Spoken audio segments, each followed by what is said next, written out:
Bismillahirrahmanirrahim. Assalamualaikum warahmatullahi wabarakatuh.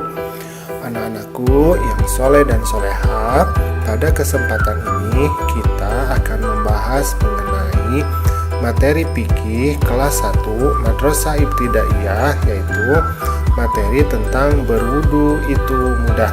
Jadi videonya mohon untuk diperhatikan dengan baik ya, agar kamu mampu memahami apa yang disampaikan dalam pembelajaran ini. Nah, di sini ada gambar seorang anak sedang melaksanakan wudhu ya. Nah, wudhu adalah cara kita untuk mensucikan diri dari hadas kecil sebelum kita melaksanakan ibadah. Wudhu adalah bagian dari toharoh. Nah, toharoh ini artinya bersuci. Jadi toharoh itu bukan hanya wudhu saja, ada juga mandi besar. Nah, di sini kita harus melaksanakan wudhu itu kapan sih? Yaitu pertama sebelum sholat.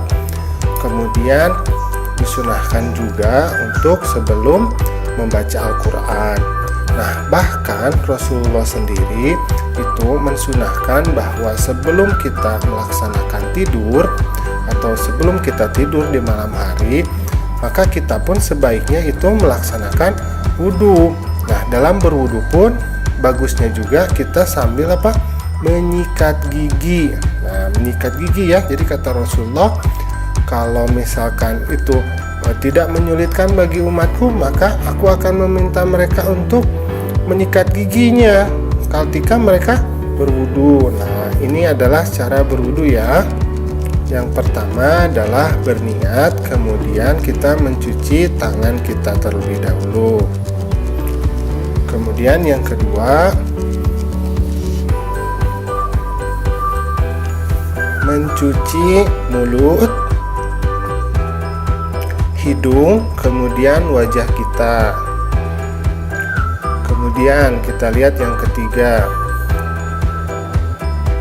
yaitu mencuci tangan kita sampai ke sikut. Nah, sikut yang sebelah sini ya. Nah, sikut ya sebelah sini. Kemudian membasuh rambut,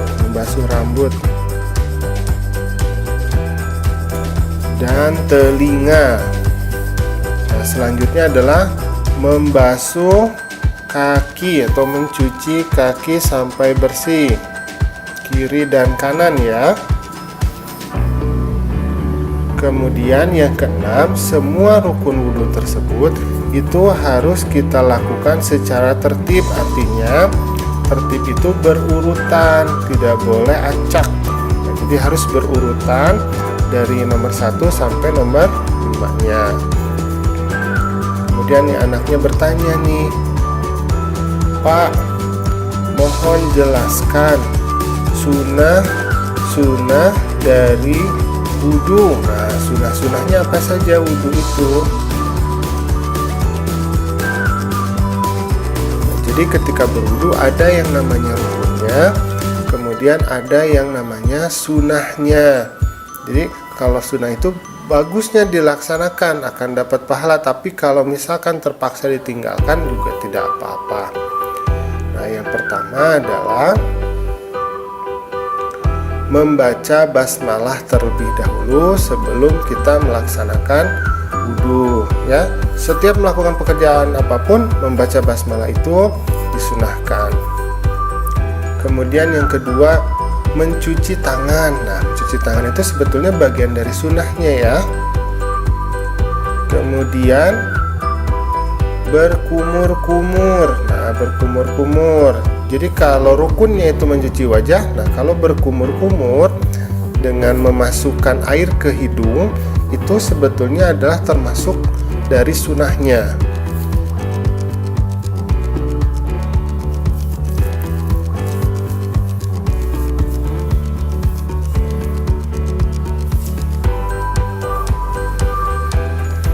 Oke, kita lihat yang selanjutnya,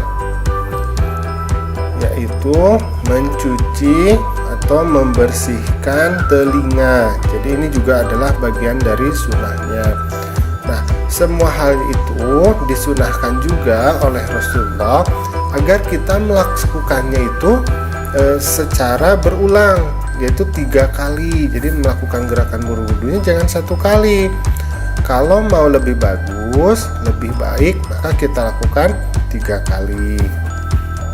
Kemudian yang ketujuh, selalu mendahulukan atau mencucinya itu dari anggota yang sebelah kanan terlebih dahulu. Boleh sebelah kiri, tetapi disunahkan kita mulainya dari sebelah kanan ya. Kemudian yang selanjutnya yang nomor 8, bersihkan tangan dan kaki sampai ke sela-sela jarinya, jadi disempurnakan mencucinya. Dan yang terakhir, selepas kita berwudu, jangan lupa kita juga harus membaca doa selesai wudu. Nah, nanti kita akan membahasnya, kita akan melihatnya ya. Nah, kita lihat doanya apa nih? Apa nih kata anaknya nih? Doa setelah wudu.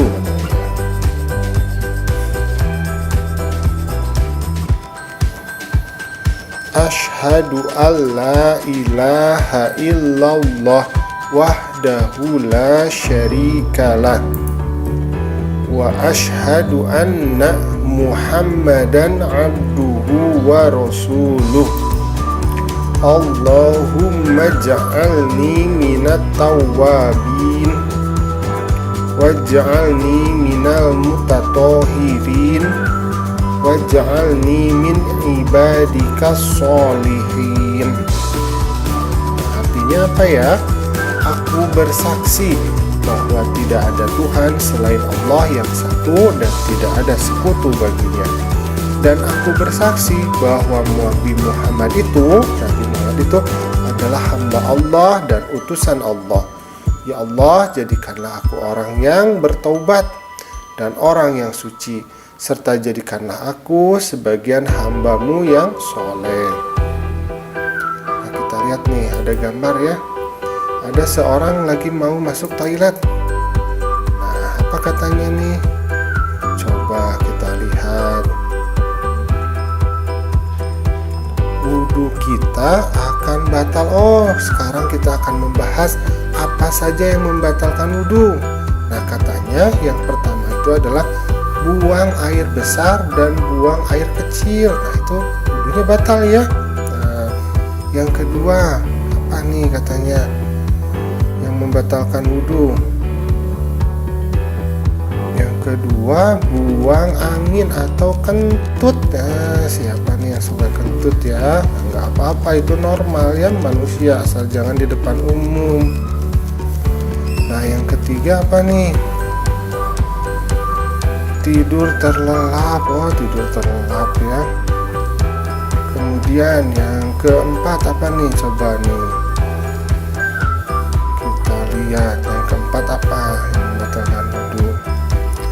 Hilang kesadaran. Oh, pingsan ya, hilang kesadaran, hilang ingatan. Oh, gila. Nah, itu juga batal wudunya ya. Nah, kita lihat coba hal lainnya yang dapat membatalkan wudu. Nah, kita lihat lagi nih hal lainnya apa saja yang dapat membatalkan wudu. Kelima, mabuk. Nah, nggak boleh ya mabuk itu.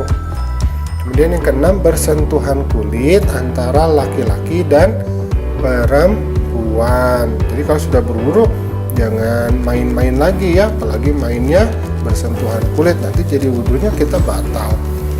Nah, sekarang kita akan membahas mengenai apa sih manfaat wudu bagi kita. Yang pertama, wudu itu akan mensucikan diri, kemudian akan disayang Allah. Nah, kita lihat yang kedua, wudu akan membersihkan dan menyehatkan badan kita ya. Bagaimana tidak sehat kan? Orang selalu membersihkan dirinya, maka dia akan terhindar dari penyakit kan, seperti itu ya. Coba bayangkan kalau wajah kita, tubuh kita tidak terkena air, maka akan menjadi kotor. Nah, dengan berwudu maka dia menjadi bersih. Kemudian yang ketiga, orang yang suci dan bersih disukai Allah dan teman. Nah, itu adalah hal yang biasa ya. kalau orang itu memang sukanya itu dengan orang yang bersih dan tidak suka dengan orang yang kotor, apalagi bau ya, itu nggak suka. Nah Allah juga sama, Allah itu sangat sayang kepada orang yang bersih. Nah alhamdulillah pembelajaran kita sudah selesai. Pastinya kamu sudah paham ya bagaimana tata cara berwudu, kemudian sunnah-sunnah berwudu, apa yang membatalkan wudu. Nah jangan lupa nanti channelnya di subscribe. Kalau kamu ada pertanyaan, tuliskan di kolom komentar ya. Assalamualaikum.